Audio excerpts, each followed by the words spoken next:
Kémy Séba se veut être président de la République du Bénin en 2026. C'est ça, les amis. Nous allons parler de ça au travers de cette vidéo. Nous allons décortiquer point par point. Et nous allons voir si réellement il peut être président de la République du Bénin en 2026.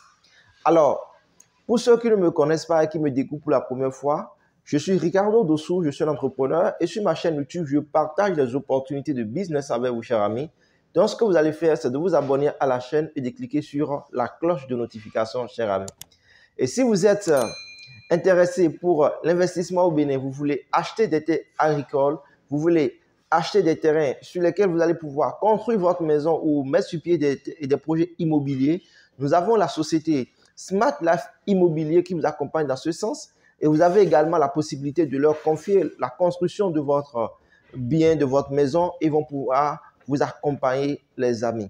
Donc, si vous êtes intéressé, vous avez un projet dans ce sens, alors je laisse ici leur contact. Vous allez pouvoir les contacter. Ils vont pouvoir vous accompagner dans ce sens-là. Donc, le contact, c'est le +229 01 68 10 32 91, les amis. Voilà, contactez et vous allez pouvoir être accompagné dans votre projet immobilier ou agricole en achetant les terrains pour les mettre en valeur ici au Bénin, les amis. C'est le contact WhatsApp. Alors, on se retrouve tout juste après le jingle.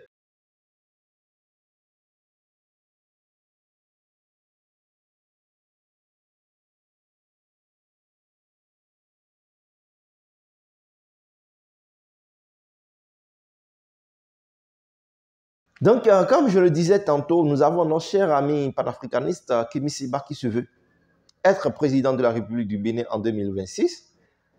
Alors, quels sont les atouts? Nous allons d'abord partir de ces atouts avant de donner le point de vue en dernière position. Et nous allons également regarder du côté du président Patrice Talon ses atouts. Bien vrai, aujourd'hui, le président Patrice Talon ne peut plus se représenter. Ça, c'est ainsi. C'est la Constitution qui le dit ainsi.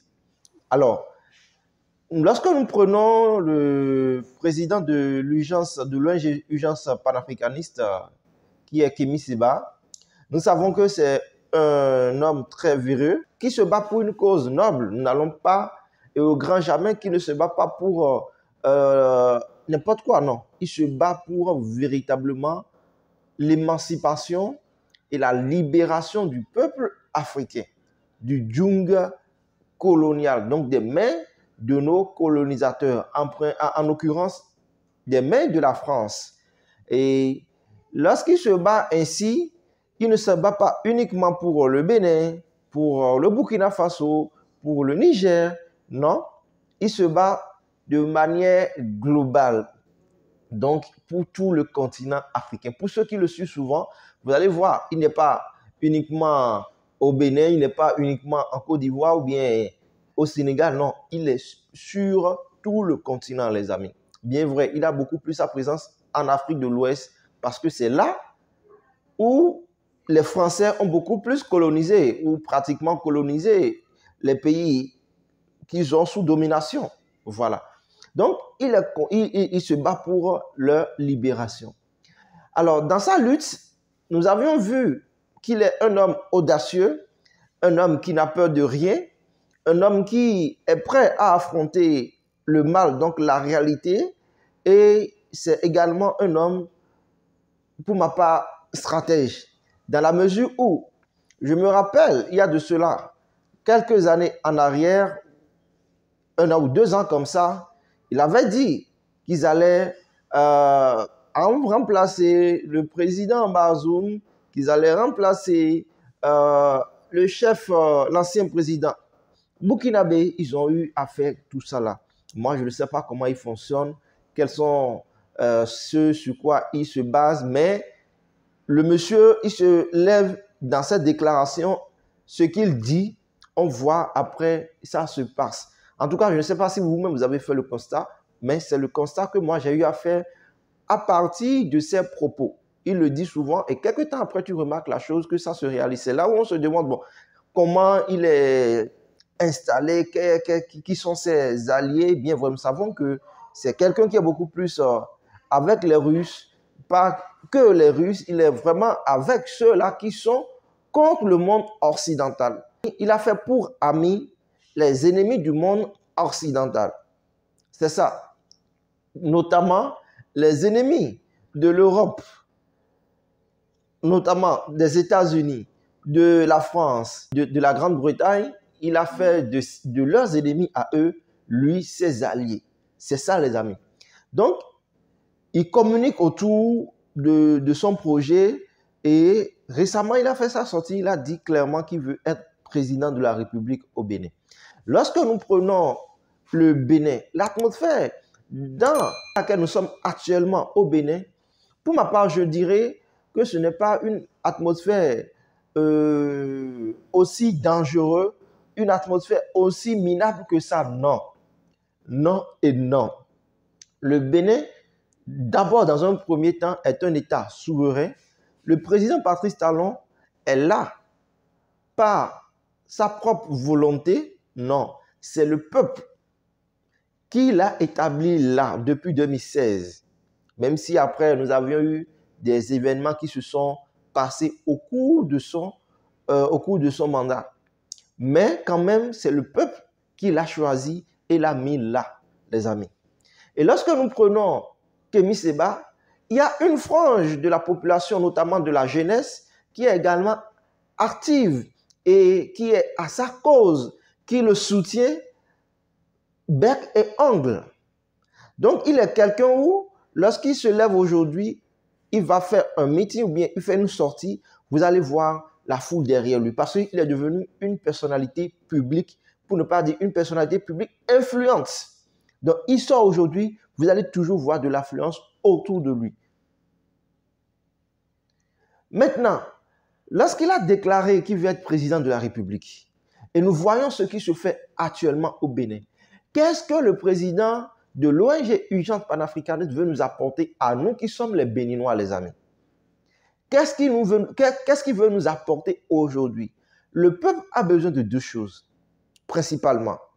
Le peuple a besoin de manger à sa faim, c'est la première des choses, et le peuple a besoin de la sécurité. Et qui dit sécurité dit paix. Alors, pour le moment, lorsque je prends le premier aspect, pour le cas du Bénin, en tout cas, je n'ai pas encore vu quelqu'un aller manger du sable. On peut mieux faire. Mais lorsqu'on a faim, quand même, on mange. Vous mangez.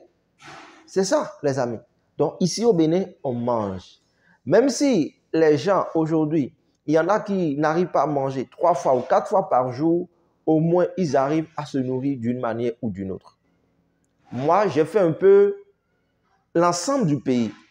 J'ai parcouru pas mal de contrées au Bénin et je me demande même s'il y a même des hommes politiques qui ont eu à faire ces parcours-là que moi j'ai eu à faire dans le pays.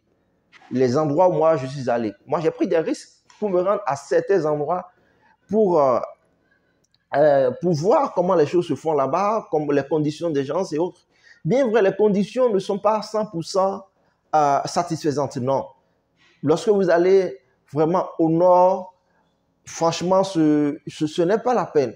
Mais ces populations-là ne savent et ne connaissent rien à la politique. L'essentiel pour elles, c'est qu'elles veulent simplement l'eau qui est une denrée rare, un droit pour tout être humain. L'eau, c'est une nécessité. Et elles veulent également l'électricité, donc voir la nuit. Parce que lorsque vous avez l'électricité, ça vous permet de pouvoir travailler au-delà des heures réglementaires. Et en même temps aussi, ça permet de sécuriser en tout cas votre entourage. Parce que ce qui se passe dans l'obscurité, vous ne savez pas. Mais lorsque vous avez la lumière, vous voyez au moins ce qui se passe autour de vous. Donc, la population a besoin principalement de ces choses-là. Maintenant, la population autochtone qui vit dans les zones reculées, eux aussi, qu'est-ce qu'ils ont besoin? Ils vont produire leurs produits et leurs aliments. Et puis, ils viennent à la maison, ils mangent. Après les récoltes, ils mangent. Le reste, ils vont revendre, ainsi de suite. C'est une vie basique. Le minimum, au fait, c'est ça, les amis. C'est ça. Maintenant, Nous avions vu, depuis l'avènement du président Patrice Talon, ce qui se fait sur le terrain, les amis. Lorsque le président Patrice Talon est arrivé, il avait dit qu'il est venu révéler le Bénin. Et au départ, il était incompris pas mal de personnes. Même s'il a été élu président de la République, il était incompris. Et il voulait, ceux qui étaient autour de lui voulaient quand même le maintenir dans l'ancien système. Ce système-là qui faisait que tout tournait autour de la classe politique. Et il n'y avait rien qui revenait réellement à la population, à la base.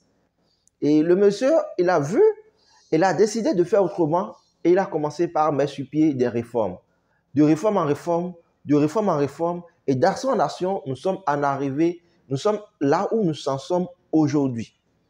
Et pour quelqu'un qui a quitté le Bénin, il y a de cela 5 ans, il y a de cela 10 ans, et revient actuellement au Bénin, il dira non, parce qu'il dira, mais le Bénin a beaucoup changé. Lorsque nous disons le Bénin a beaucoup changé, les amis, le Bénin ne s'arrête pas à Cotonou, le Bénin ne s'arrête pas à Porto-Novo, le Bénin ne s'arrête pas au sud seulement. Allez au centre, allez au nord, les amis. C'est pourquoi je demande souvent, avant de parler, il faut sortir et avoir les preuves. Lorsque vous sortez, vous avez les preuves, vous pouvez vraiment tenir des débats, donner des arguments palpables à l'appui. Les amis, moi j'ai été à Djougou. J'ai vu des choses là-bas, les amis. Ce qui a été fait par le gouvernement. J'ai été à Parakou. J'ai vu ce qui a été fait par le gouvernement. J'ai été même à Nati Tengou, les amis. Allez à Nati Tengou pour voir ce qui se fait là-bas. Les amis. Allez. J'ai été dans le village de l'ancien président Kérékou, les amis. Même dépasser son village. Mais toutes ces zones aujourd'hui, actuellement, ils sont en train de travailler. Je suis allé là-bas maintenant, il y a de cela moins 3 ans, je crois. Mais au moment où moi j'étais allé là-bas, ils étaient en train de mettre les tuyaux pour desservir toutes ces zones-là pour l'eau potable, les amis. Oui, personne ne pouvait l'imaginer que ces zones-là pouvaient recevoir dans un laps de temps de l'eau. C'est ça, les amis. Et vous allez de zone en zone, de contrée en contrée au Bénin, vous allez voir, il y a toujours une empreinte du gouvernement actuel dans n'importe quelle zone. Et avec ça, on peut dire que le gouvernement actuel fournit des efforts, fournit de véritables efforts, les amis. Paris ne s'est pas fait en un claquement de doigts. Non. Washington ne s'est pas fait en un claquement de doigts. Non. Ce sont des pays, ces pays que nous admirons aujourd'hui, ce sont des pays qui ont connu vraiment de terribles événements dans leur pays. Et ce sont des pays qui ont travaillé depuis des siècles. Ce n'est pas ce que nous voyons aujourd'hui, ça n'a pas été fait aujourd'hui. Hein. Où est-ce que nous étions en Afrique, les amis?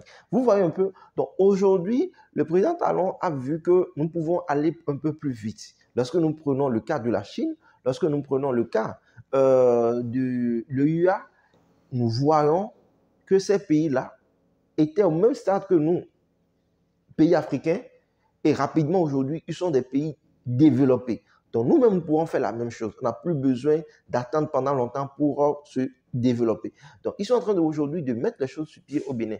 Et qui dit développement, dit également la route. La route, elle est importante.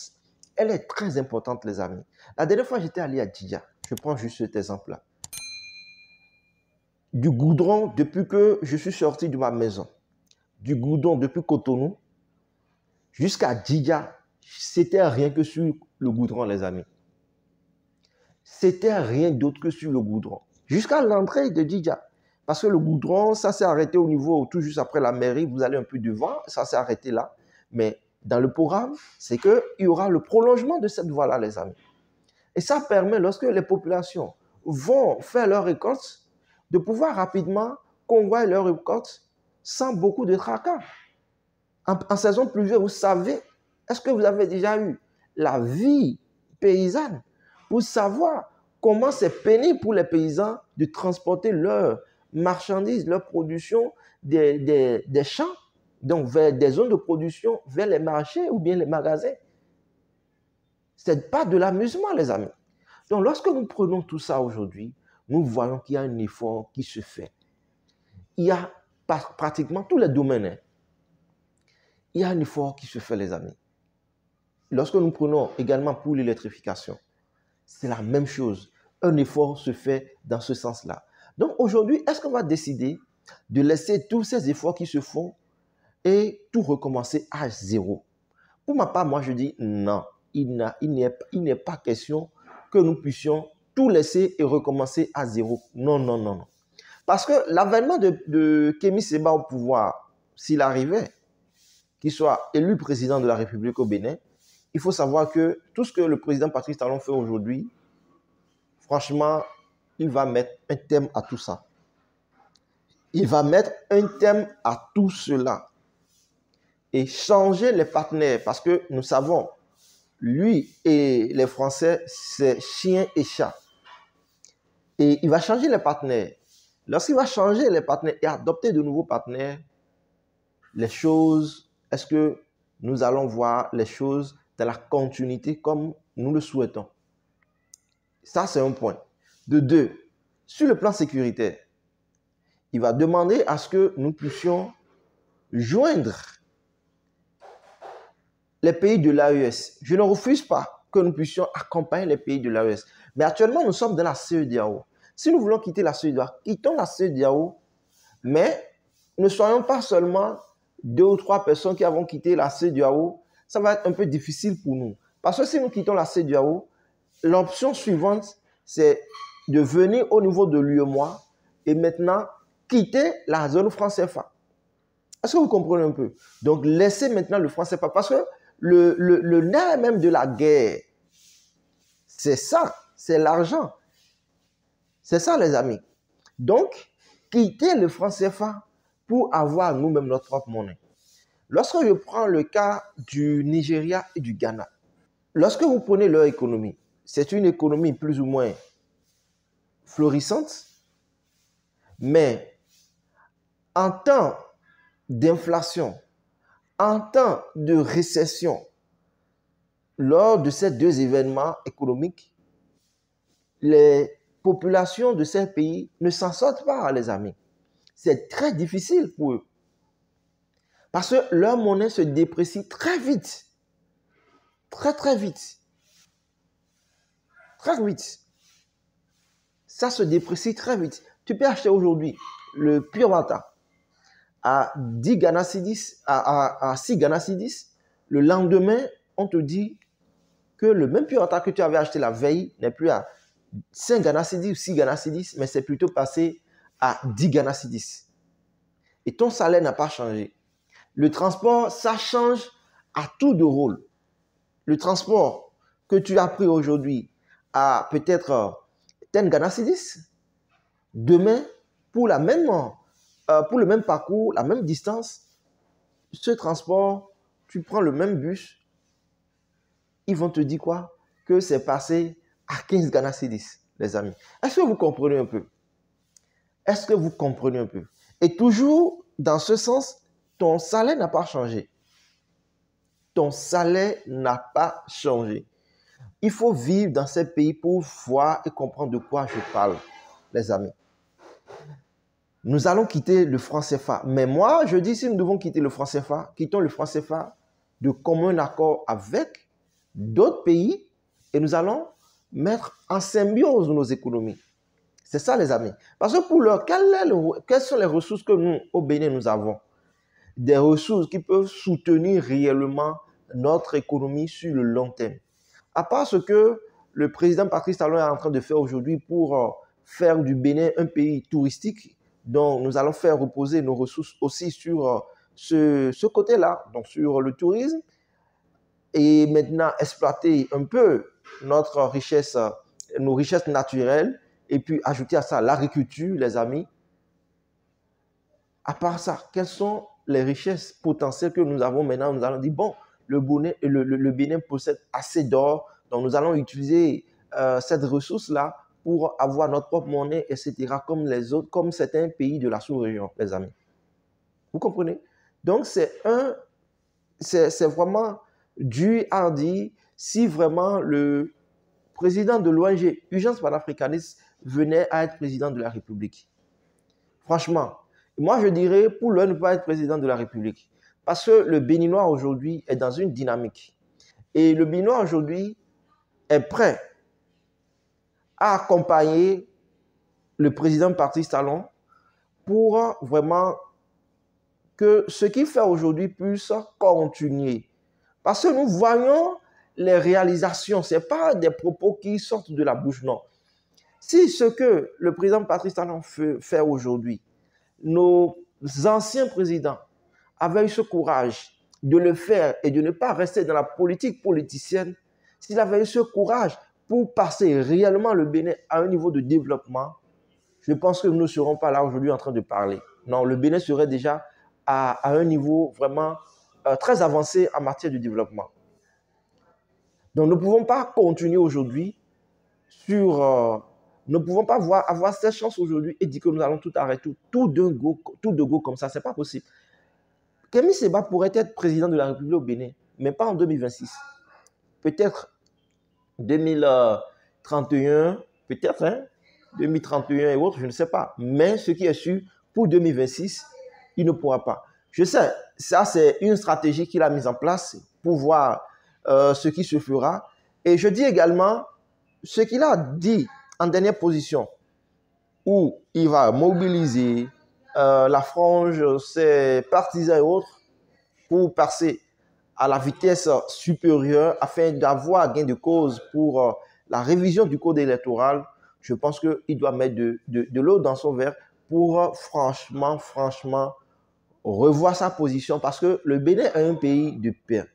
Et n'allons pas basculer lorsqu'il y a des élections ou parce qu'il veut être président de la République et le code électoral en l'état aujourd'hui ne lui permet pas réellement d'être président et va vouloir aller by force. Non.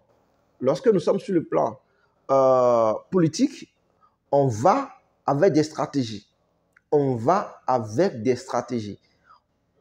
C'est ça, les amis. Il ne sert à rien d'aller sur ce terrain avec, en tout cas, pour espérance, passer by force. Donc, il faut que le président de l'ONG, l'Urgence panafricaniste, aille de façon mollo, qui revoit sa stratégie. Parce que moi, je suis sûr certain, les démocrates ne vont pas lui permettre de rejoindre leur camp. Les démocrates ne vont pas lui permettre de rejoindre leur camp. Ça, franchement, parce que si les démocrates le voulaient, ils allaient le faire depuis. Et moi, je sais que le président Yahya Boni, c'est un pur produit de la France-Afrique. Donc, il ne va jamais, au grand jamais, accepter mettre Kémy Séba dans son parti politique. Et encore moins accepter mettre Kémy Séba devant les amis. Non, ça, je suis sûr certain. Ça, c'est mon point de vue. Ça, moi, je donne mon point de vue, mon analyse. Je serai très content que vous puissiez vous donner votre point de vue dans les commentaires et nous allons voir, les amis. Mais regardez, nous sommes bientôt à 10 mois de l'ouverture des échéances électorales. Et à 10 mois, qu'est-ce qu'il peut faire concrètement, les amis? Moi, j'aurais beaucoup plus aimé qu'il décide lui-même de créer son propre parti politique. Parce que s'il décide de créer son propre parti politique, ça va beaucoup l'encourager, ça va beaucoup l'aider. Et je sais qu'il est en mesure de pouvoir réellement créer son propre parti politique. Et il va pouvoir, franchement, aller à la bataille suprême avec son propre parti politique. Là, c'est d'accord.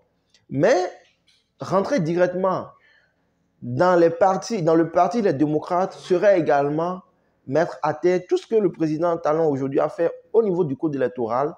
Parce que le président Patrice Talon, son vœu, c'est d'avoir des partis politiques forts au Bénin et des partis politiques, vous comprenez un peu? Donc, les présidents que nous aurons désormais au Bénin ne seront plus des personnes lambda, mais ce seront des personnes qui sont issues des partis politiques et qui auront l'habitude de l'exercice du pouvoir à la base, qui savent militer, qui savent et qui ont une idéologie derrière, les amis.